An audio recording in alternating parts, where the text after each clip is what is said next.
Merhaba değerli izleyiciler, Seçim 2024 özel programıyla karşınızdayız.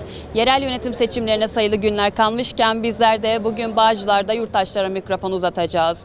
Bakalım Bağcılar halkının yerel yönetimlerden beklentileri nelerdir? 31 Mart yerel seçimlere sayılı günler kaldı. Sizin bu seçimden beklentiniz nedir? Bu seçimde beklentim kayyumların olmaması. İstanbul'da da DEM Parti'nin adayını destekleyeceğiz. DEM Parti'de de beklentimiz kazanırsak halkın belediyeciliği, öz yönetim, halkın kendi kendini yönetmesini istiyoruz, talep ediyoruz. İmamoğlu'da da beklentimizi alamadık. Ne hizmet şeyinden ne de halk karşılığından. O da Sistem Partisi aynı devamıdır. Kendi adamımızı destekleyeceğiz, kendi adamımıza oy vereceğiz. Peki size göre bir belediyecilik nasıl olmalı? Belediyecilik öncelikle şeffaf olması lazım. Şeffaf bir belediyecilik her şeyin önüne geçebilir. Yolsuzluğun olmaması, rançlığın olmaması, adam kayırmanın olmaması, şeffaf bir belediyecilik, liyakat sahibi olan insanların yönetmesi. O olursa zaten her şey devamı gelir. Olmadıktan sonra, şeffaflık olmadıktan sonra her şey çorap söküğü gibi rüşvet, adam kayırma, yandaşlık her şey olur.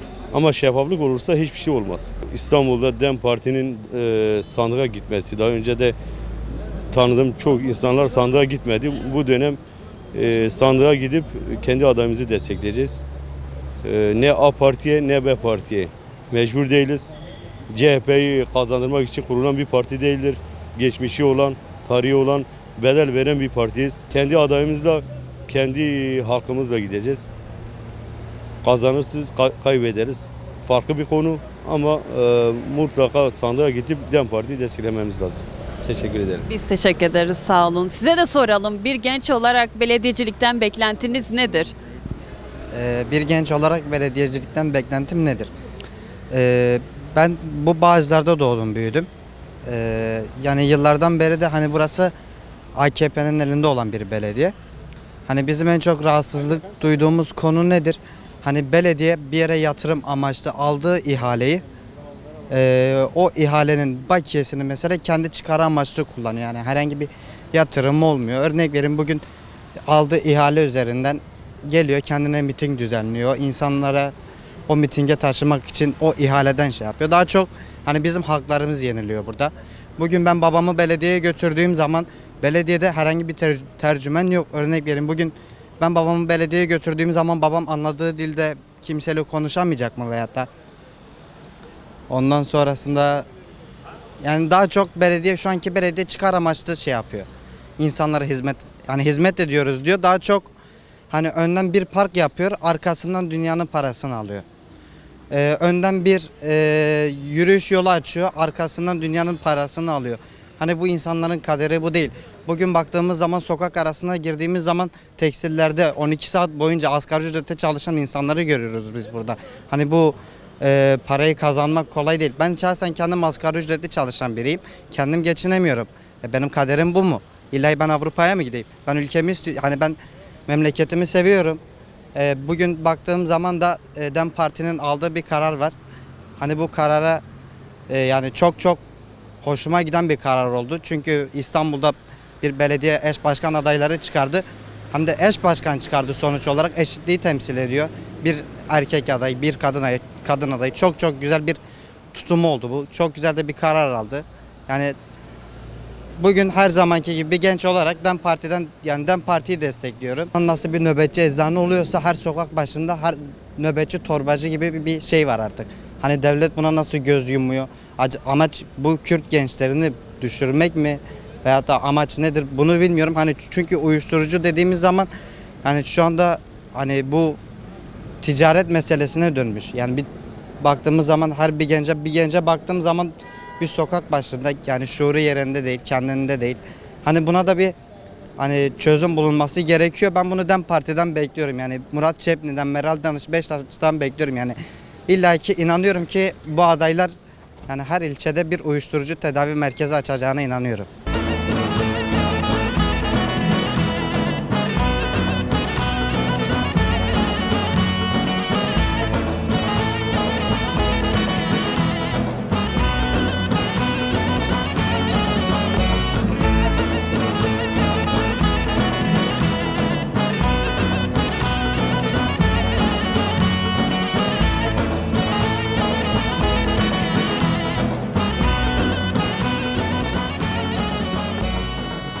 özgür, demokrasi, artı insanları dışlamamak, hep birlikte toplumsal bir şekilde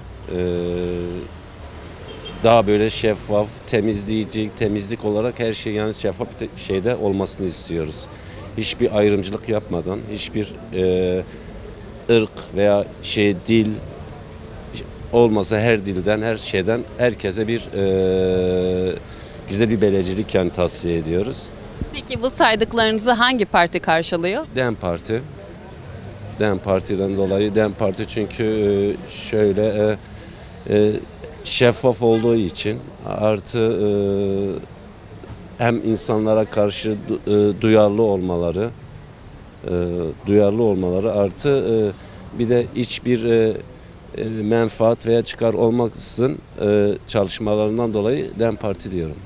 Ya biz belediyelerden halkımızın yararına olabilecek yani bugün dünya konjonktüründe insan haklarının gerektirdiği şeyleri istiyoruz. Ekstradan bir şey istemiyoruz.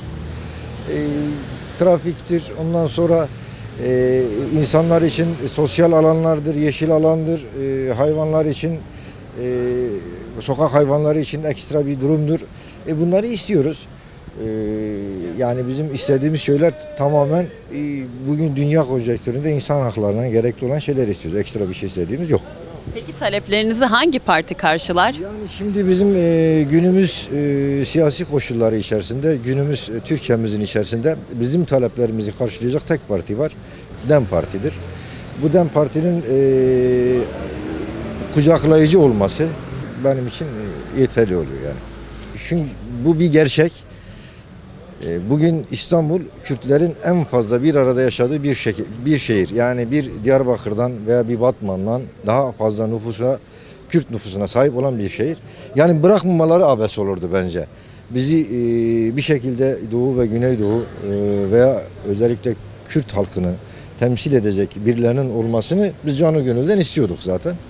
Sağ olsunlar, onlar da halkımızın taleplerini yerine getirdiler. Ya olmaması bence yani abes olurdu. Doğrusu bu. Parti gözetmeden halkın her kesimine aynı yaklaşan, hizmetleri ayırt etmeden yapan, çok dilli belediyecilik yapabilen, bu Türk, Kürt, Alevi, Suni ayrımı yapmadan, Laz, Çerkez ayrımı yapmadan, hizmetleri mahalle veya bu din olgusunu da ön plana çıkarmadan her kesime eşit bir şekilde yaklaşan belediyecilik hizmeti istiyoruz.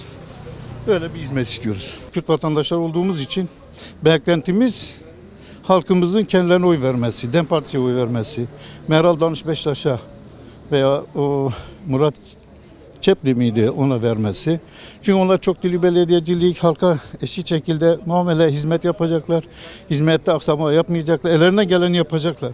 Tabii ki bu konuda belki hükümetin desteği de olmayacak ama kendi varlıklarıyla onlar getirmesini ve iyi bir belediyecilik yapabileceğini inanıyorum yani. Ve kazansalar çok güzel bir şey olur. Umut ediyorum kazanırlar yani. İstanbul'da yaşayan bir Kürt ferdi olarak ki inşallah onları orada görürüz. Ki inşallah daha da güzel bir konuma getirirler güzelim İstanbul'u. Biz burada İstanbul'da çalışıyoruz, ekmeğimizi kazanıyoruz, vergimizi veriyoruz. Ama maalesef şu ana kadar İstanbul'u yöneten ister il başkanlarımız olsun, ister ilçe başkanlarımız olsun. Yani bunu DEM Parti olarak söylemiyorum. Bunu bir diğer partiler adına söylüyorum. Hiçbir faydaları, hiçbir şeyleri olmadı özellikle Kürtler açısından. Ne AK Parti'nin, ne CHP'nin, ne MHP'nin, ne de diğer partilerin. İnşallah bu partinin dediğim gibi güzel bir bağları olur, güzel bir destekleri olur. Hem Kürt halkı için hem de Kürt siyasetinin biraz daha ileriye ve biraz daha kardeşliği daha güzel kabullendirme şansımız olur. Temenni budur onlardan. Okula gitmeyen çocuklara yardım etmelerini istiyorum. Ve inşallah gerçekleşir de bunlar ve oyumu DEM Parti'ye veriyorum.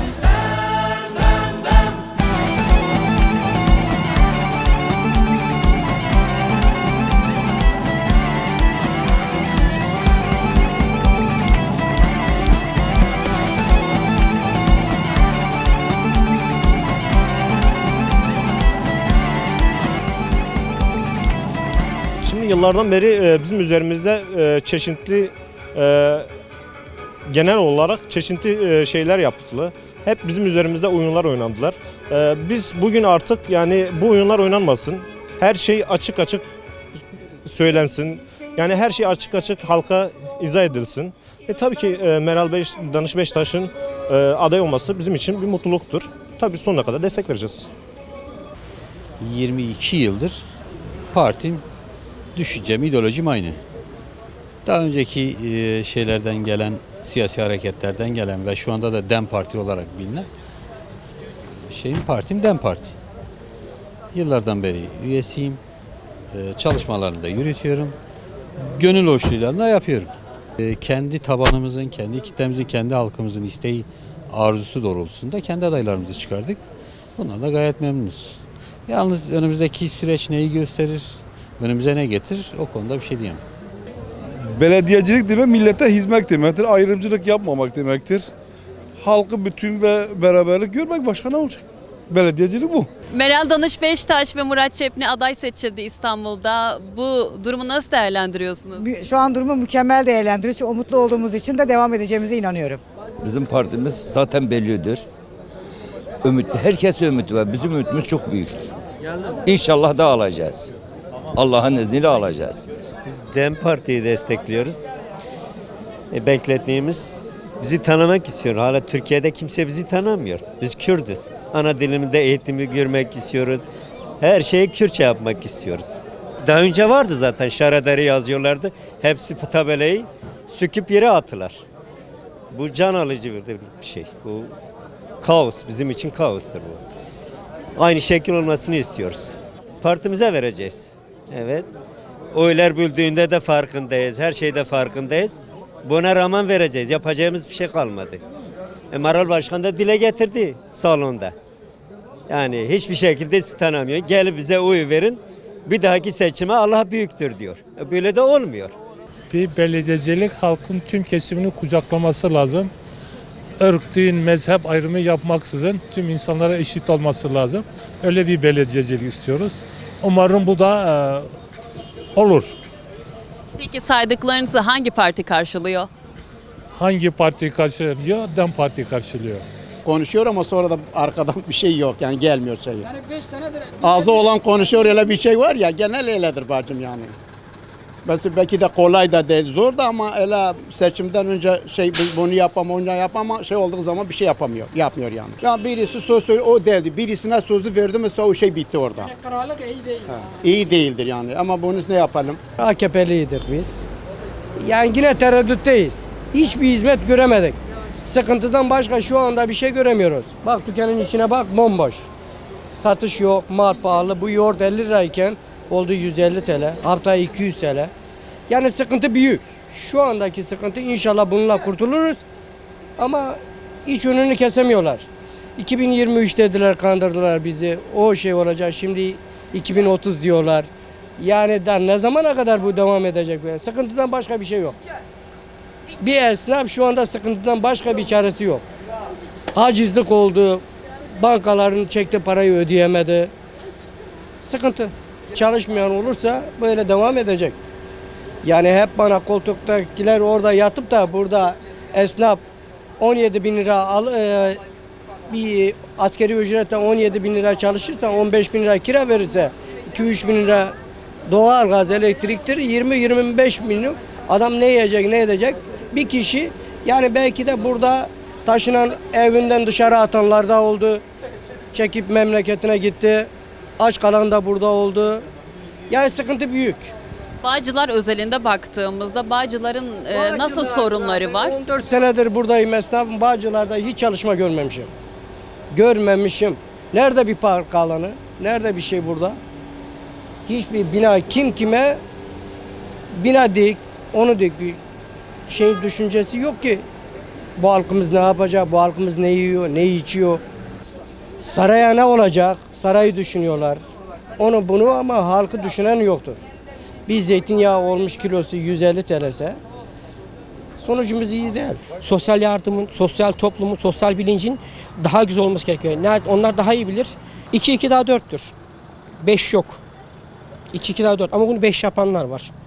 Veya şöyle söyleyeyim. Bir şey üzerinde adalet sistemi, eğitimimiz çok kötü. Eğitim derecemiz çok sıkıntılı.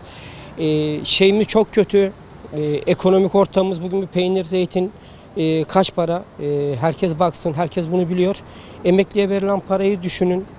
Asgari ücretliye verilen parayı düşünün. Bir de aldığı 400 lira, 500 lira peynir, zeytin düşünün. Adalet nerede? Şey nerede? Biz yönetenler 22 senedir yönetenler her şey iyi gidecek dediler. Daha da kötü gitmeye başladı. Hani bundan sonra gelecek kişi nasıl olacak? Oyun benim DEM Partisi.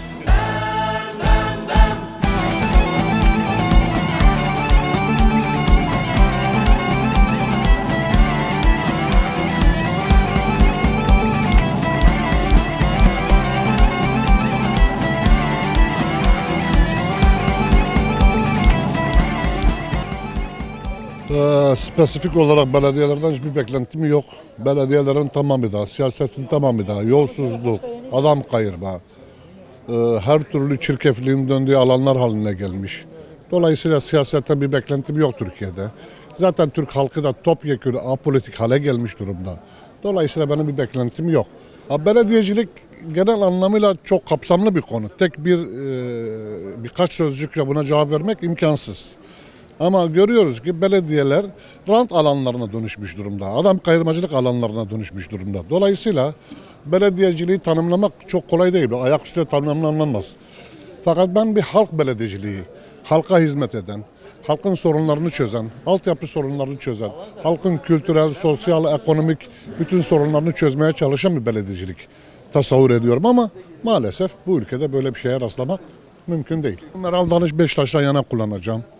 Ben DEM Partisi'ne oy veriyorum. Dolayısıyla diğer siyasal aksiyonlardan da hiçbir beklentim yok.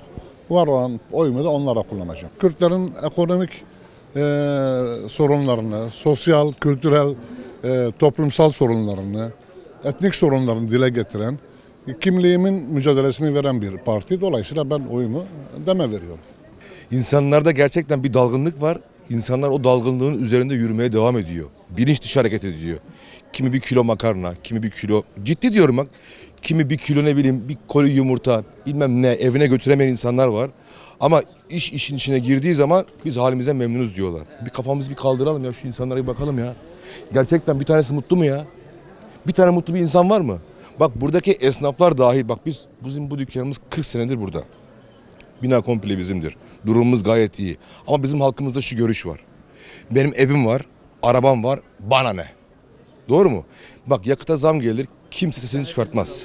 Neden? Ben 50 liralık alım konusu değil. Ticari taksiye zaten zam geliyor. Kendi parasını alıyor. Otobüs biletleri 200 liradan çıktı 1 milyara, doğru mu? Bunlar hepsi kendi halinde memnun. Ama halkı düşünen yok. Doğru mu? Şu anda bak benim halim, vaktim yerinde, arabam var, telefonum var vesaire. Dükkanım var, gidişatım iyi. Ben bana ne dediğim zaman bu sefer benim çocuğum da bana ne diyor. Bu sefer arkadaşım da bana ne diyor. Ama bana ne dedikçe bu ülkenin gidişatı hiçbir zaman düzelmez. Şimdi gidişata baktığımız zaman şöyle bir gidişatımız var. Depremden çıktık. Doğru mu? 10 tane şehrimiz yerle bir oldu. Özür dilerim, araya gireceğim. Deprem dediniz. Bağcılar özelinde baktığımızda kentsel dönüşüm adı altında herhangi bir işlem gördünüz mü? Bak şöyle bir şey ben size söyleyeyim. Ben bir emlakçı olarak sektörün içinde olarak kentsel dönüşüm denen bir muhabbet vardı. Ondan sonra yarı sizden yarı bizden kampanyası vardı. O kampanyayı başlattılar ve o kampanya sona erdi. Depreme geldiğimiz zaman İstoç askeri sistemi yolu üzerinde, tamam mı, belli bir yerde bir yerleşim alanı yapıyorlar. Ne bileyim, kimi Esenler Oruç Reis olsun oraya gidiyor, kimi bu tarafa gidiyor. Ama kime yetecek? Kime yetecek? Şimdi Bağcılar'a baktığımız zaman en az 2,5-3 milyon nüfusu var. Bu kentsel dönüşümdeki bu insanları nasıl taşıyabilirsiniz oraya? Nasıl? Benim burada yürüyüş yolunun içerisinde benim kendi dairem var. Alttaki kolonlar patlamış. Belediyeye gidip diyoruz ki bak güçlendirme yapalım. Benim bacım orada oturuyor. Arkadaşlarımız oturuyor. Güçlendirme yapalım. Hayır, izin yok. O zaman kardeşim güçlendirme yok. Benim bütçem yazık. Yok bütçem. Bana destek çıkacaksın ki ben yapayım, doğru mu? Güçlendirme yok. Ne yapacaksın? Karışmayacaksın. O zaman insanlar ölsün mü? Bunu mu istiyorsunuz? Yani gerçekten ne destek var ne köstek var. Bize dokunmayan yılan bin yaşasın. Sistem şu anda bunun üzerinde gidiyor. Gidişatımız da iyi bir gidişat değil. halka bakabilirsin. Sadece şu yürüyüş yolunu bir 10 saniye çekersen insanların ne durumda olduğunu anlayabilirsiniz. Kendine yakın hissettiği kar amaçlı, kar marjıyla kim kimi gördüğü zaman çekiyor. Seçim bittikten sonra kardeşim, tamam mı? Kimse kimseyi düşünmüyor. Bak ben kardeşime bunu söyleyeyim. Bak dün müydü kardeşim? Dün geldi değil mi? Murat Bey dün geldi. Murat Bey dün geldi. Nerede? Geldi gitti. Esnafı sordum, onu sordum. İstanbul Büyükşehir Belediyesi geldi buraya. Ondan sonra Bağcılar Belediyesi geldi. Yollara bak diyoruz. Tamam, yazıp gidiyor. Seçim zamanı olduğu zaman hepimiz kardeşiz. Hepimiz kardeşiz. Seçim bittikten sonra kardeşim benim, senin saçın uzun, senin sakalın kısa, senin ayakkabın sarı, senin tuttuğun bayrak şu. Öyle bir şey yok kardeş. Siz kime oy vereceksiniz? Benim oyum her zaman bellidir kardeşim. Ben kendi partime oyumu vereceğim. Benim partim bana derse git şu ağaca ver, ben ağaca veririm. Neden? Partiniz hangisi? Benim partim HDP, DEM, hangisi denk gelirse, o anda hangisi olursa benim partim bellidir.